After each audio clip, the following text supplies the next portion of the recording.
Be 16. Be black and have family down in Alabama. They farm and own a huge amount of land down in Huntsville.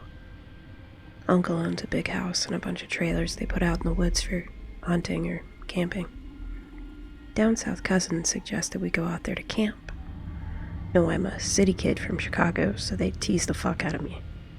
Collect food, kill a pig and some chickens, and bring necessities to camp out for a few days. We get to the camp and it's obvious something is weird. Air has this weird electric smell like right before a storm, like ozone. We think nothing of it and unpack and go down to a little creek to swim for a few hours. All of a sudden, some older white guy and a white teenager come out of the bushes. He has a shotgun in the crook of his arm and says hello and asks us what we're doing this far back in the woods. Tell him about my uncle, who he knows, and say we're camping out. He tells us we need to be real careful out here and stick together. There was a big animal in the woods. His son, who is my age, asks if he can stay and hang out with us. He says okay. I'm going to stop green texting now because the story is fairly long and the format is harder to write in. So we end up playing football. Dicking around with me, there's this white kid Tanner, 5 of my cousins, and then 4 of their friends. In total, there were 5 girls and 6 boys. We all were around 15 to 17. We ended up just dicking the day away. So we head back to camp and are pulling out some stuff for a campfire, even though the trailers both had kitchenettes. Tanner says that his family's property sits up against my uncle's. He wants to run home and ask his dad if he can come out camping with us. My cousin Rooster says he's gonna go with them since it's gonna get dark soon. One of the girls also wants to tag along. It's about 7 o'clock and it's starting to get pretty dark. They take flashlights and take the trail toward Tan's property. The rest of us chill. We make s'mores, drink, and kiss on the girls. About 30 or 40 minutes later, there's the smell of ozone again. You could smell it over the smell of the fire we'd started. This really nasty, coppery smell, like right after you've had a nosebleed and it's stopped. It wasn't exactly like dried blood, but was that nasty, metallic, back-of-your-throat smell. We immediately think that it's some kind of electrical malfunction or someone left a hot plate on or some shit. We search the trailers and nothing is on, and we can all smell it. All of a sudden we can hear people booking down the path toward us, and Rooster, Tan, and the girl all come running into the clearing out of breath. And they don't even break stride, they all run into the trailer right by where the fire is. We all get the fuck out of there and into the trailers. They end up calming down, even. Rooster's crying his fucking eyes out at this point. All the while, the fire is guttering lower and lower. My other cousins say fuck it and are about to go outside to get the generator out of a shed between the trailers. Tanner goes, "Fuck no. Lock the front door. Ain't nobody else going outside." He's been crying too, and his eyes are bloodshot and puffy, and his pants are dirty as shit. He goes on to tell us that they went up to his house. His father said sure, he could go out camping, but to make sure they were careful on the way back, and that maybe they should take one of the hunting rifles just in case. Evidently, Tanner had seen something in their yard a few days before. One of their pigs had come up ripped up and half-eaten. They assumed it was just some big cats or coyotes, even though they don't usually fuck with live animals. He had gone upstairs and packed his stuff and told his dad they would be okay without the rifle because coyotes avoid people. So they started walking back toward where we were camping. So, Rooster finally stops crying and shaking. The girl already had, but she was just staring out the window with a dumb look on her face. He says they'd gotten halfway into the woods toward the camp when they started to hear shit in the forest. It was almost pitch black by this time, so they weren't sure at first what the fuck it was. The girl says that she had heard something in the bushes right off the trail, and they had all beamed their flashlights over there, and there was someone standing back in the woods in a little hollow. Rooster said they shouted at him and told him that he was scaring the fuck out of them and what a dick he was. He says that's when he realized that the guy was facing away from them. So they keep walking and they start smelling the nasty, coppery ozone smell. They say that they look off into the forest on the opposite side, and it's a dude standing in the forest, backward, slightly closer to the path. So now they start power walking, and Dan keeps going. I should have taken the fucking rifle. As they're telling the story, the smell is still super strong, even inside the cabin. They say that after they started walking faster, a kind of low gibbering had started coming from both sides of the wood. And as they started booking it back to the trailer, the girl said she had flashed her flashlight out into the woods to the side of them, and she had seen something jerking itself through the woods. The gibbering just got louder and louder, and when they could see the light from our campfire, something had come out of the woods about 40 yards behind them onto the track, and they had just flat out ran as hard as they could to the trailer. So we're out in the fucking woods, and we're assuming at this point it's some rednecks or some shit trying to fuck with us. All of a sudden, my other cousin, Junior, starts going on about how he went to school with a native kid that was telling him about the Goatman or some shit. We promptly tell him to shut the fuck up because we don't need any spooky talk right now. But he just keeps going on and on about how it's the fucking Goatman and how we're in his woods and blah, blah, blah. Now at the time, I had never heard of this Goatman or any of that. But then a couple years ago, the year before I graduated from college, I had him in for a roommate, and I ended up asking him about it. And to sum it up, it's basically a fucking man with the head of a goat, and he can shapeshift, and he gets among groups of people to terrorize them. It's also supposed to be kind of like the Wendigo, but it's bad mojo to even talk about it, and even worse if you see it. Keep in mind, I didn't know this back when I was 16. So my cousin is going. The Goatman's going to get in and fucking get us. The girls are all terrified, and my cousins and I are all fucking trying to figure out if it's just some hillbillies or if it's some animal. So all of a sudden, the smell just goes away. Like, to this day, I haven't experienced anything like it. Like, usually smells fade away or lessen. It just literally was there 1 second and then not the next second. So it's after an hour, making it around 9 or 10. We've stopped shitting bricks enough to go back outside and stoke the fire again. We figure it was just some assholes trying to fuck with us, so we don't go back home, because we think if we do, they'll chase us through the woods or some crazy shit. Nothing else weird happens that night, and we stay another night, and for the main part of the night, nothing happens. At about 1 a.m, we're outside getting drunk and telling ghost stories.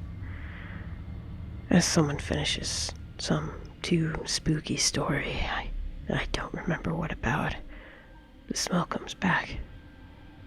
It's so fucking strong that one of the girls literally starts vomiting. I stand up and you can actually feel how clammy the air is. I say we should get inside, and this isn't right. We should have just fucking left. We all go back inside, and we're standing around. My cousin just keeps going on about how it's the Goatman, and my cousin Rooster tries to shut him the fuck up. And all the while, I'm just feeling that something is wrong, and I can't figure out what the fuck it is. We end up sitting in there for a while. The smell is just as strong, and we're terrified and all huddled in this camper. We end up cooking brats for everybody because nobody wants to go outside. It's one of those packs with 4 brats, so we have a total of 3 packs, so I grill them up on the stove and give everybody a hot dog. I get mine. After a while, one of my cousins gets up and goes over to the pot to get another one. He starts grumbling about how I get 2 brats and everyone else only got 1, and I look at him like he's fucking stupid. I tell him that everybody only got 1 because there were only 12 brats. If he wants some more, he should open up a new pack and cook some more.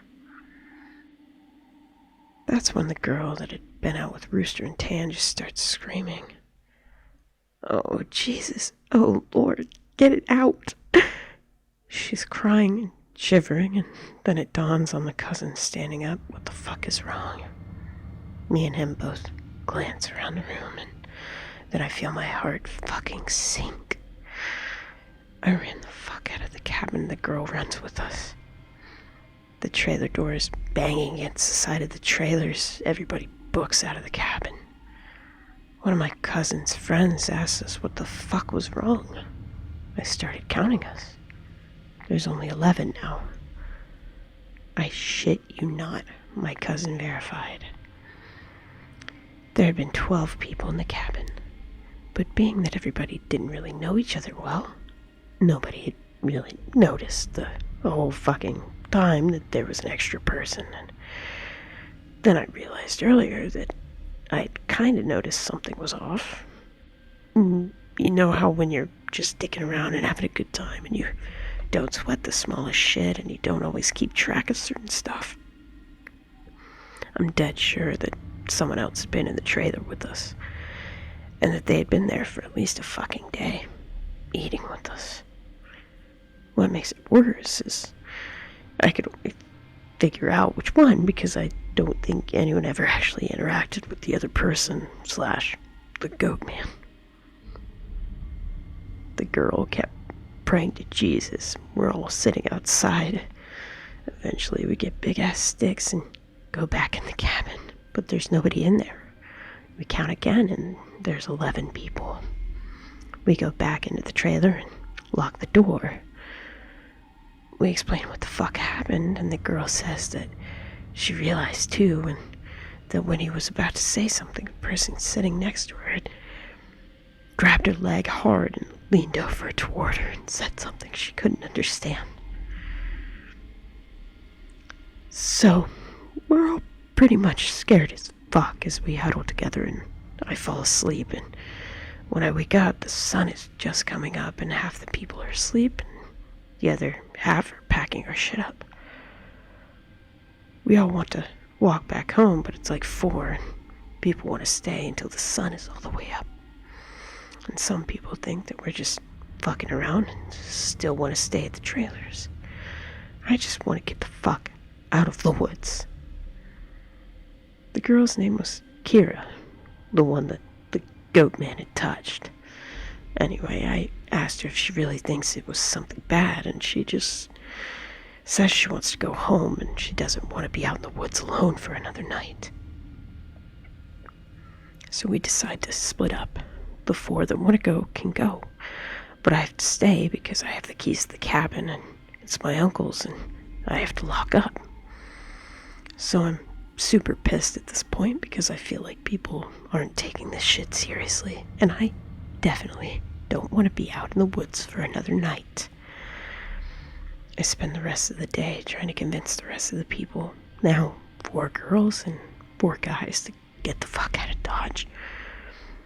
Tanner leaves with them to go get a rifle and says he's gonna be back. So there are just 7 of us left by 4 p.m. At around 5 p.m. he hasn't made it back yet, and we're getting extremely fucking antsy, and the only reason I stopped begging them to go back was because he went to go get a gun. It's about 5:30 a.m. or so when the one cousin that did stay says the girl, Kira's outside. We all look outside, and sure enough, she's standing by the fire pit with her back to the cabin. I'm thinking to myself, if she was so fucking scared, why the hell would she come back? And then I get this nasty feeling in my gut. Keep in mind, the whole time the coppery smell has been gone. Now I realize I can smell just a twinge of it. I say this to the rest of them and everybody. And these are the people that wanted to stay in the fucking woods after we had the goddamn Goatman in our midst, is laughing at me and asking if I set this up to scare them. I'm not looking at them. I'm looking at them like I'm not fucking bullshitting you at all right now. I asked them why the fuck would I play like that? So one of the girls goes outside to get Kira. She gets halfway to her and stops cold. Kira starts heaving. I don't know how the fuck to describe it. It's sort of like if someone with their back turned was laughing without actually making any sound. It was this fact that made me realize there was not a fucking sound in the whole woods. It was dead silent. This was like later in September, so it was still fairly hot at the time, but it was super chilly some days too. And you could usually hear big ass geese honking or some kind of birds or squirrels chit-chatting. So I step out the door and tell her to come back in the fucking trailer right goddamn now. She backs up to the trailer, we lock the fucking door. We pull down all the shades except one and put a guy there in a chair to watch her. She stands there for another 20 minutes or so. The guy turns to say that she's still there, and there's a huge fucking bang on the door. We all jump the fuck up and scramble around the living room of the trailer. The banging is super fucking loud. So now my cousin is holding one of the girls, and the other two are kind of giggling with nervous laughter, and me and the other 2 guys are shitting bricks. That's when we hear Tan. He's screaming, "Let me the fuck in. Stop fucking playing." So we go over to the door and open it, and he stumbles in with a rifle. There's nobody else outside. Evidently, he had walked up to the campsite. Nothing weird happened in the forest, but he had seen a girl. Mind you, he said it was not Kira standing there. When he had gotten to the edge of the clearing, she had turned toward him with a slack-jawed look and just stared him down, slowly tracking him as he walked toward the outside of the clearing toward the camp. He said it wasn't till he was almost halfway to the trailer he had realized that she was getting closer to him. She had started off by the fire, and without him even seeing her move, she had been turning, inching closer. He said he just ran the rest of the way back to the cabin thinking it would open. And when he got to the door and it was locked, he turned and it was about half the distance to the door. He looks around the room and then gets super pale. He pulls me to the side and whispers in my ear, "You know, there are only 7 of us in here, right?"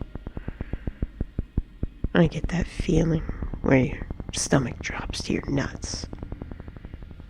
It had been back inside the trailer while we were sorting out who was going where, and then when we all went outside to talk earlier in the day, it had just slipped right back in.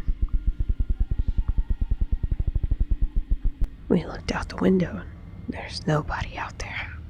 So we recount everyone, and then basically I go over and ask everyone how many people were here earlier. And everybody says 8. I say, well, how many are here now? They all do the count and realize there are only now 7 people in the cabin. So Tan had brought back a couple boxes of ammo in his rifle, and he had told his dad that there was some kind of animal in the forest because he didn't think his dad would believe him if he said it was Goatman. He says that his cousin is supposed to be coming down in a few hours, and then in the morning we can all go back to his place and his cousin will drive us home. Now I'm really fucking terrified. But I at least feel better because we can be American and shoot the fuck out of whatever it is if it comes back. But then my cousin gets into this huge argument with one of the girls because she thinks that I'm trying to be funny and prank them, and that she's getting really scared and that I'm not funny. He keeps telling her I'm not that kind of person, and she says, well, how do we know the girl wasn't just Tanner in a wig? Or if it's really the Goatman, how do we know that this is the real Tanner and that Goatman just didn't kill Tanner in the woods and take his gun? So we fucking get into a huge argument about this, where me and Tan are like, we could seriously be in danger because at the very least someone has been sneaking themselves into our fucking trailer without us knowing and mingling with us, and at worst something bad is in the forest fucking with us. One of the girls is crying and saying she wants to go right now, and we're trying to tell her we shouldn't because none of us are walking through the woods in the middle of the night. At this point the sun is starting to go down and it's getting a little cloudy out.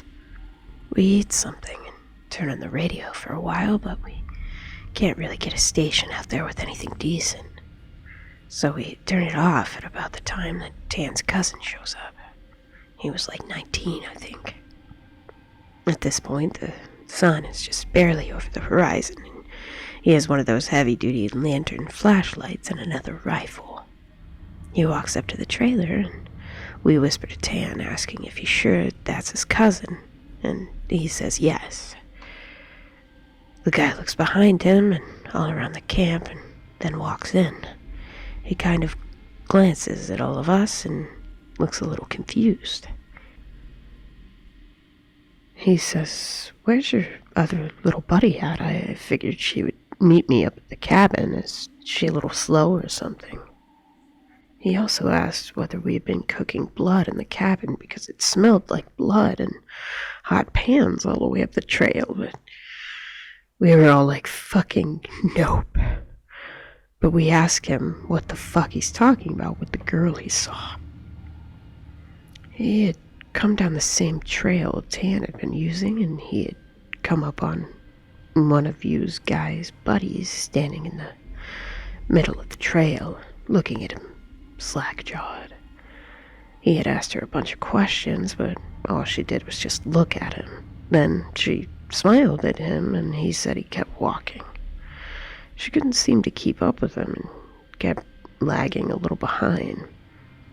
He said he asked her if she was hurt or something and if she needed any help, but she had continued to stare. Eventually, he had been walking and turned around a bend in the trail, but when he turned around and went back to see if she was okay, the trail was empty. He'd assumed she had taken some shortcut through the woods to our trailer. We tell him the whole story of what's been going on. I half expected him to say we were full of shit, but he just listened and sat down at the couches in the living room.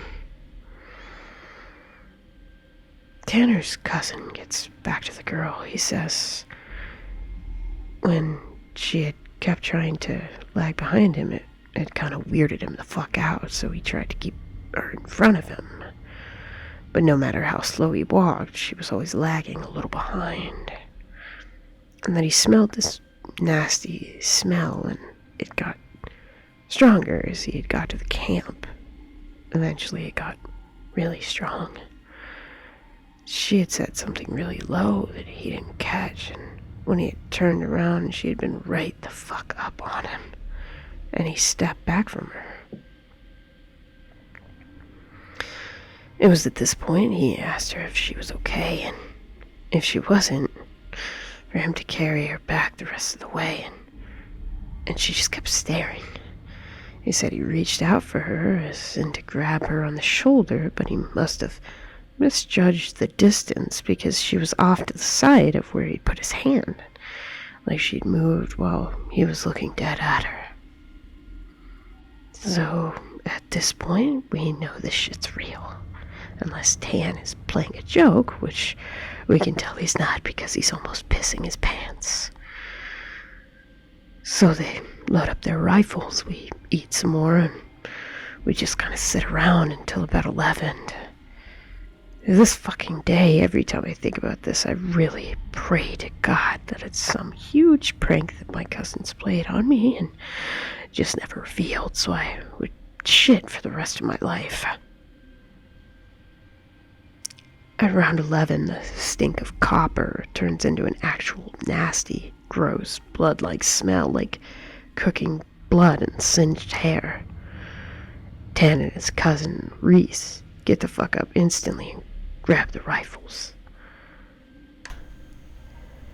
There's like a half knocking, half clawing at the door, and I shit you not, there's this voice, and it sounds like when you see those YouTube cats and dogs whose owners have taught them how to talk. It says in this halting, weirdly toned voice, "Let me the fuck in. Stop fucking playing." It made my fucking nuts creep up against my body, and one of the girls just starts crying and calling on Jesus. It was so fucking obviously not a person talking. It didn't have the right cadence, and that's some shit that I never realized until that moment. But all people have a certain cadence when they talk, no matter what language. All people have a certain kind of rhythm to talking. This shit didn't have any kind of cadence or rhythm. One of those YouTube cats, that's what the fuck it sounded like outside the door. So now I'm in full-on terror mode. We keep yelling outside, "Who is it? Stop fucking around, man." And it just keeps saying, "In," or "Let me the fuck in," for almost 15 minutes.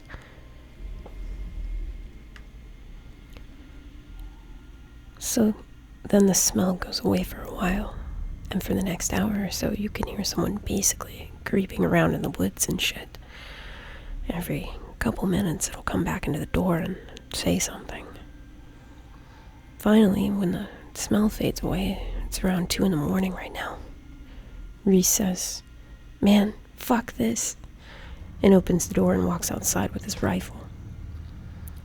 He fires a shot into the air and says something to the effect of, "In the name of Jesus Christ, go away." He fires 2 more times, and then from the woods, right up against the river, across from the trailer, it sounds like something is slowly gibbering and hooting. Then it starts screaming, and it sounds almost like a woman and a cat in a bag screaming together. Like, I seriously have never heard any shit like that. And you can hear the brush over that way start to shake. Reese fires over into the tree line and then starts backing into the house. We lock the door, and we can hear this shit keening and screaming. Reese says something had come out of the bushes, super low to the ground and crawling toward the cabin. He had shot at it. Pretty much, that was how the rest of the night went. It was literally screaming constantly for the next 2 hours, and we could hear shit moving out into the tree line. But it never came back up to the cabin until everyone had finally fallen asleep. Tan had been sitting in a chair watching the door with his rifle. Nobody else heard or saw this, and he told me 2 days later after the whole thing was over. He said that he had been nodding off after the screaming and noises finally stopped, and he had been almost asleep when he saw someone come out of the bathroom and then lay down in the middle of the floor and go to sleep. He just assumed it was one of us, and he had nodded off. Then he said he kind of realized something was wrong, and while pretending to be sleeping, he counted us. There were 9 people in the cabin. He basically didn't want to try to shoot at the fucking thing in the cabin and have it kill us all then and there, or have Reese wake up and start shooting and then we kill ourselves. So he just stayed awake all night, pretending to be asleep. He said sometimes it would stand up and kind of do this weird jittery thing, or heave like it was laughing, but then it would lay back down. The story closes pretty weak, because from my perspective, nothing happened. We woke up, and I noticed that Tan was a little jittery, and that he was avoiding looking at all of us. But we ate some breakfast, packed up, and started walking to his house. He stayed last in the cabin and said he'd lock up and bring me my uncle's keys to just start walking and he'd catch up, which I didn't really want to fucking do. We got a little bit up the path, and when he came running up, basically we just jogged back to his house. His cousin took us home. There was a window in the bathroom. Tan had gone back to lock up and looked in there. We were too stupid to lock a screenless window. The window was fucking up when he went in there.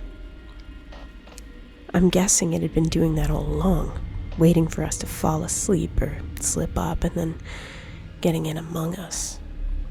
It walked with us all the goddamn way back to his house, and then he said it lagged to the back of the group and looked him dead in the eyes before walking into the woods.